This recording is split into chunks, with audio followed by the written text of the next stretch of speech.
tonight with the Strauss-led House. The Strauss-led House hasn't only not been implementing conservative legislation, it has been enabling and passing Democrat legislation, okay? With most of the Republican Party shut out of the decision-making process. Mark Jones from Rice University did a study showing the win rates for every representative. The percentage of time each representative was on the winning side of a vote, okay? The median Democrat win rate was 94%. Republican was 84%. That wasn't the shocking part, okay? The lowest Democrat win rate was 88%. Lowest Republican win rate was 34%. Still not the most shocking part.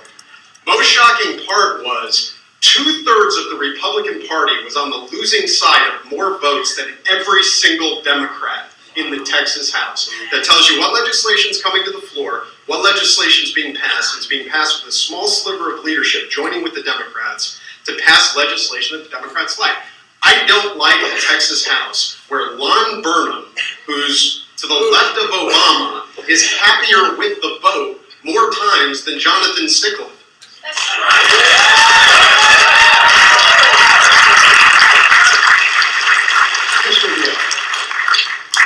My good friend, Representative-elect Renaldi, is trained as an erudite litigator. He's capable of advancing ideas in a way that might not otherwise be advanced. I'm a simple business lawyer.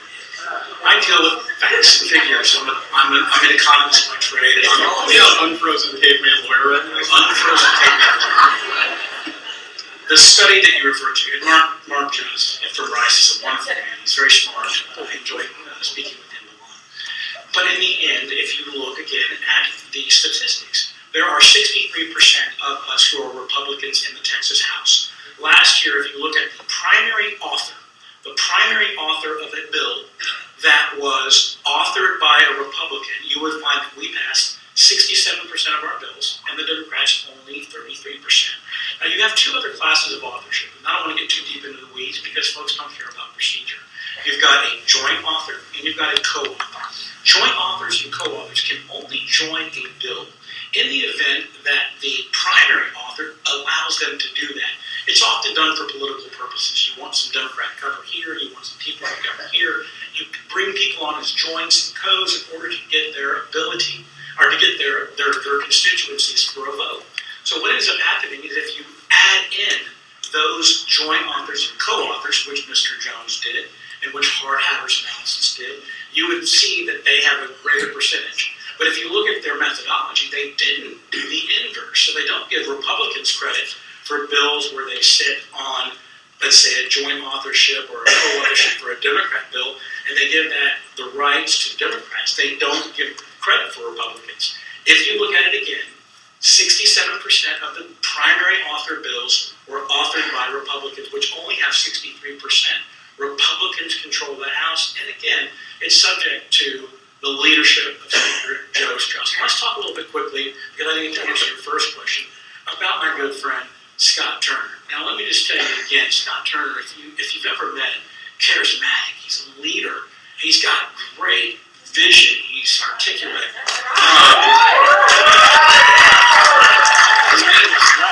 These things are true. I'll tell you a quick story. Take me off the clock for a minute. Stories are always. It's a good story. I'll give Matt a story here in a minute. One day we were on the floor, and one of our friends from the other side of the political aisle brought in her pastor for a day, who was not a pastor at all. He did not speak the language that we speak. He got up there, the religious language, and he gave an homage to greatness and sunshine and beauty and rainbows and all that. And we finished it, and there wasn't a single reference to God or Jesus Christ or my Savior. And I was so upset by that. I immediately marched over to Scott Turner's desk, and I said, Scott, you got to help me. He's like, what's wrong, Jason? I said, I just finished the beginning of this session, and I didn't give a prayer to my Savior. He's like, I said, Scott, will you pray for us? Because if you've heard Scott pray, you know it's so serious. Yeah. So he laid hands on us. It was me and Jeff Leach, and I think Stick was over there. And we all stood around, and we had a prayer on our own on the side that he gave for us, and it was magnificent. Scott speaks, it's pretty impressive. And we finished that day. We had a great day in that session. It was because of Scott Turner. So I've got nothing negative to say about him. What I'll say is this.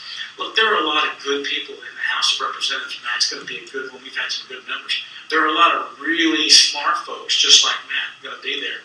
That doesn't mean they're right to lead this House in trying in complex times. My good friend, Representative Turner, has a session under his belt, and that's going to be a good experience for him if he manages to get this. But in the end, he has not evidenced the ability to command the respect of the other side and get those votes. Giovanni Capriolo, I know many folks are probably upset with him, said himself, he's like, Scott's just not prepared for this role. And while I love Representative Turner, I just don't believe he's ready to step into this a very significant role where he's going to have to reach across the aisle, and I know this word's a bad word in this room, and compromise in bipartisanship fashion with the other side in order to get things done. Because we have to get things done, friends. And that's what this is about, getting things done. Okay, Matt, I bet Matt has Can I have a story? I bet you got a story. Let me weave your story into the following question. Because I'm going to do it. you go ahead and I'll give it to you. Once upon a time, not too long ago, somebody was in a debate, and he was trying to refute a study that made his candidate for speaker look very bad. And he gave an answer that refuted a different study. That's right. And then tried to deflect the attention from that with a story that was very long.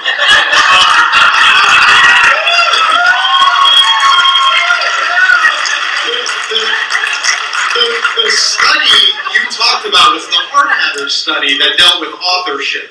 The study I'm talking about with win rates just took every single vote and took every time a representative was on the winning side of any vote. Didn't deal with authors, which is a valid point on that Hardhatter study. It is a valid point on the Hardhatter study. It's not the best study. The Jones study dealt with win rates, which means that yes, Lon Burnham was on the winning side of an issue more than Representative Stickland and 2/3 of your elected Republican representatives. Which is a superb time to ask what is essentially a horse race question, and I have a few minutes here to take some of the wonderful that you've gotten from the audience. This came up a lot in the Boehner thing. The discontent over Boehner, the discontent over Strauss, seems loud and numerous.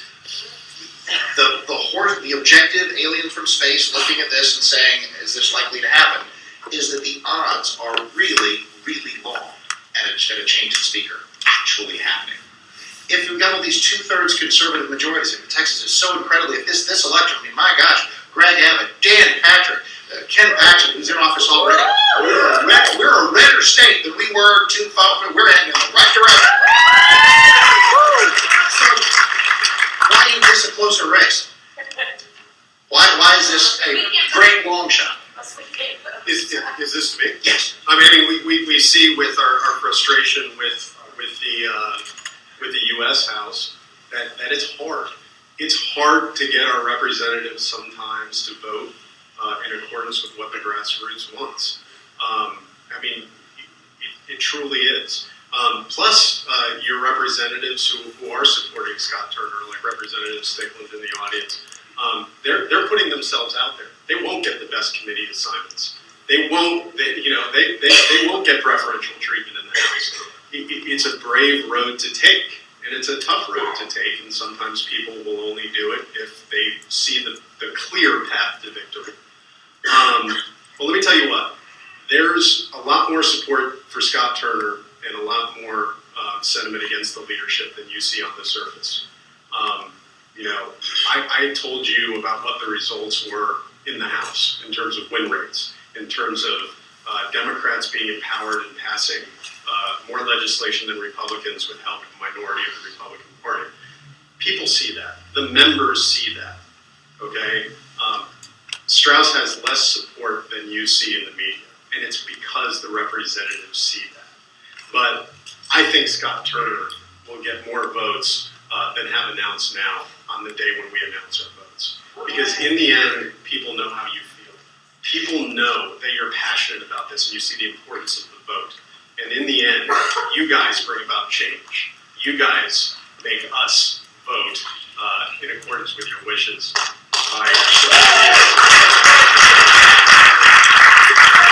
Here's one religion on that, and we'll go to some audience questions for our last 10 minutes. Go ahead. In answer to your question, why are the numbers not different? because our constituents are telling us that they agree with the leadership role that we're seeing as being in this room. You can tell me no. I've knocked on 1,000 doors. I've received 10,000 phone calls, and I can tell you how we've registered those calls is they agree with the strongest economy in the country. They agree with the strongest abortion laws in the country. They agree with voter identification laws that are the strongest in the country. They agree with water. They agree with transportation. They agree with tort reform.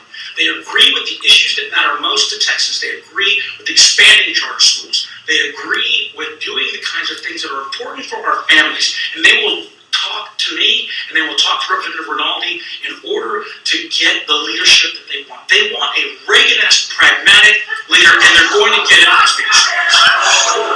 So the bottom line. Look, you've heard me talk on and on about Representative Turner. Good man. 75 Republicans have already pledged to Speaker Strauss. All of the Democrats have pledged to Speaker Strauss. Of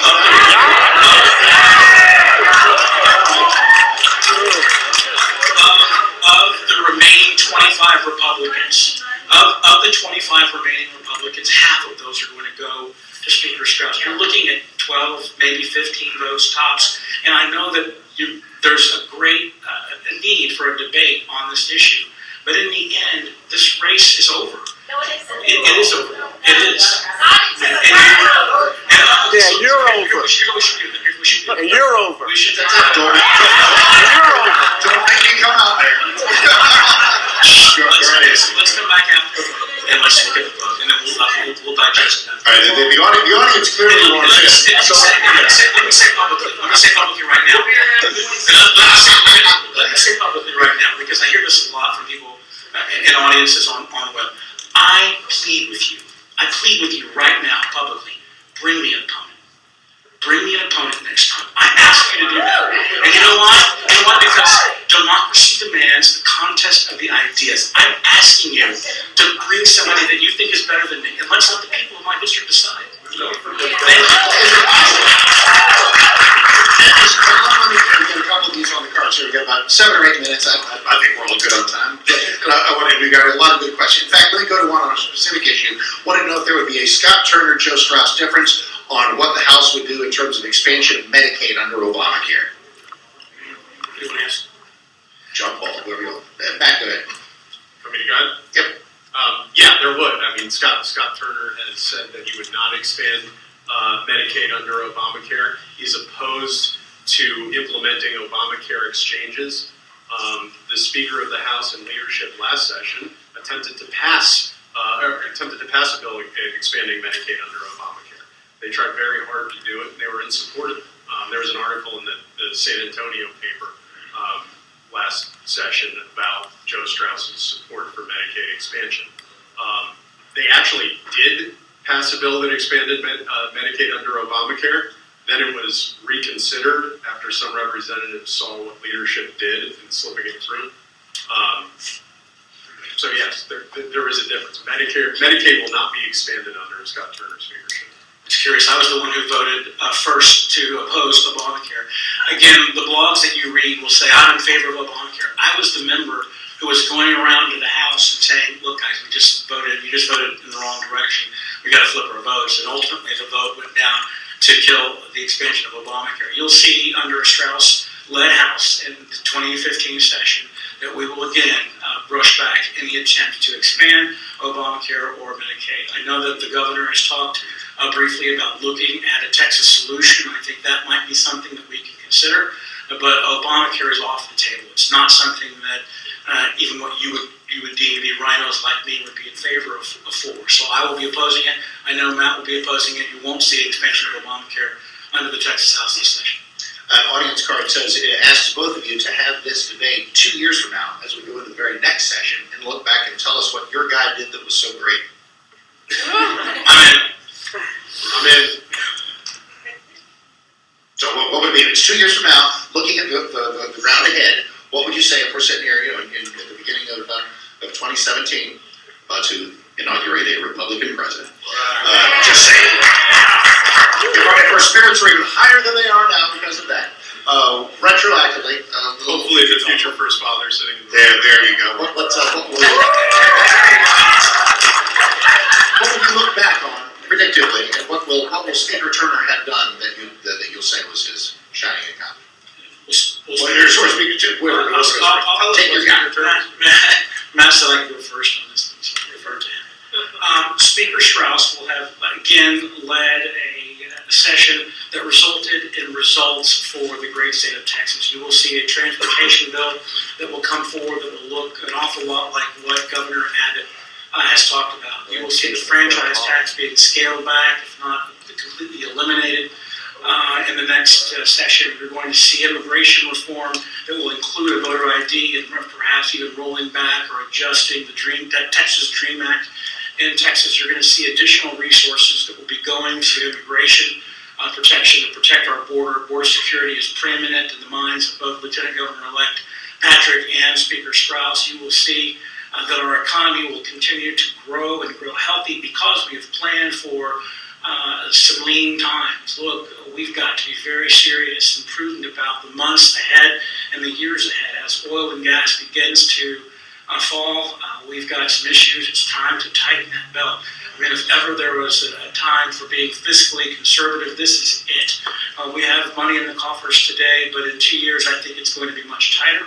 I think under Speaker Strauss, you're going to see that kind of the kind of leadership that we need to plan and prepare for that circumstance. Matt, tell me the story of 2 years of Scott Turner speaking.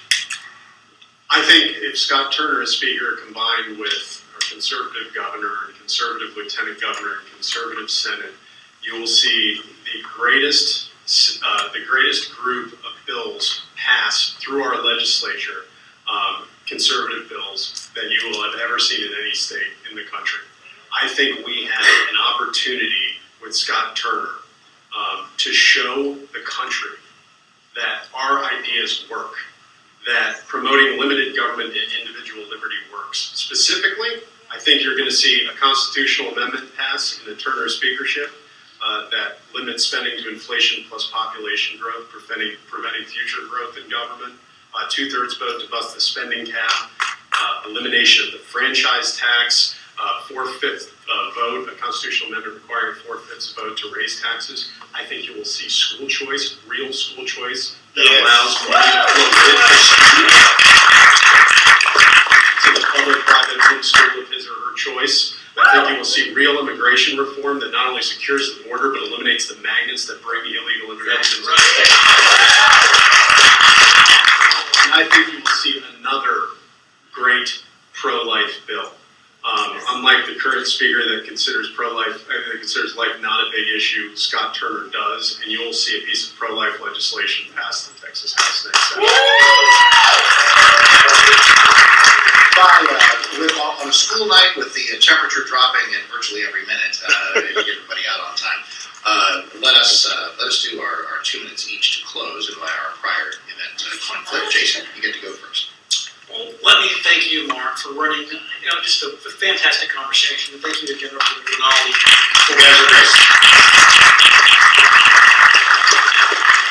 Thank you, audience, for coming out tonight. It's cold, and we do have school tomorrow. And look, I know this room doesn't agree with a lot of what I have to say. I understand that. And I want to say that people like me who might not necessarily agree with you, we understand your frustration. We understand the concern that you have when you see the state moving right, but you don't feel like you're getting represented properly in the House. And I want to just let you know, look, Representative Rinaldi is coming to the rescue. We've got good people like Representative Stickland, one of my good friends in the House, going to be there for you as well. But people like me, too, believe in these issues. And Representative Strauss, our Speaker Strauss, I know you don't believe this, I know you don't agree with this, but he's going to be there to provide progressive or forward.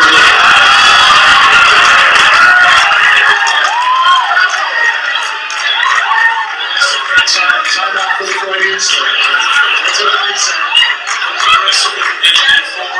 Progressive and forward-looking and solution-oriented leadership. And look, that's something that's important for Texas. Look, I don't know why progressive is a bad word. As a majority, give me a chance. I know what you mean. As as a person who believes that we are here in Austin to help the state move forward, I believe it's important that we do that. And I think it's important that we let leaders like Speaker Strauss move forward with the kind of leadership that I know will benefit the great state of Texas, will benefit my children and the people that I represent. So thank you for your time tonight. Thank you for listening to what we have to say.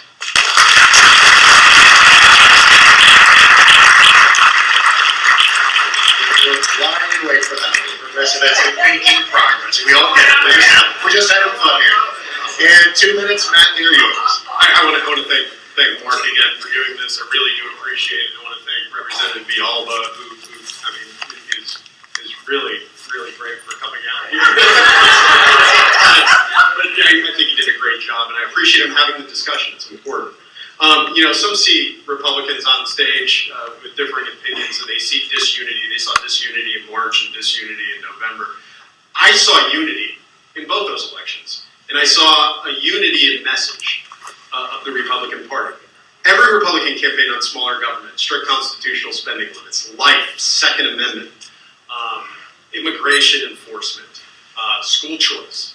I saw this throughout the Republican Party. We all campaigned on the same issues. And we won overwhelmingly on those issues. But now some people after the election want to create a party and see unity in a party that just passes a budget and goes home and doesn't pay attention to these principles. Okay? That party's a fantasy. It doesn't exist. Meanwhile, we have all of these great grassroots people here in the audience, the people who couldn't make it. We're eager to help our GOP leaders. We're eager to help our leaders pass the platform that they campaigned on. That's the route to unity. Do what we said we were going to do. And let me tell you, this window's closing. Okay? If Texas ever does have if we ever do have a blue Texas in our future, we have a small window. We've already wasted 6 years. We have an opportunity right now to do historic things, not only for Texas, but for those watching all over the country, looking for us to set an example. And that's why I'm supporting Scott Turner for Texas House, is because he realizes that and will bring us into a new future. And by the way, I just want to point out, a lot of people have said to me, you're being brave by supporting Scott. It's a tough decision to make. It's not. This is the easiest decision I've ever made.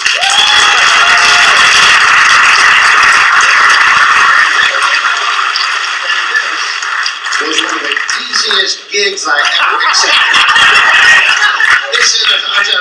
When I'm back for a strike at one point, I just asked her, can you join me in showing some love for these magnificent men up here? And thank all of you for coming. And God bless Texas. And I'll see you on the radio.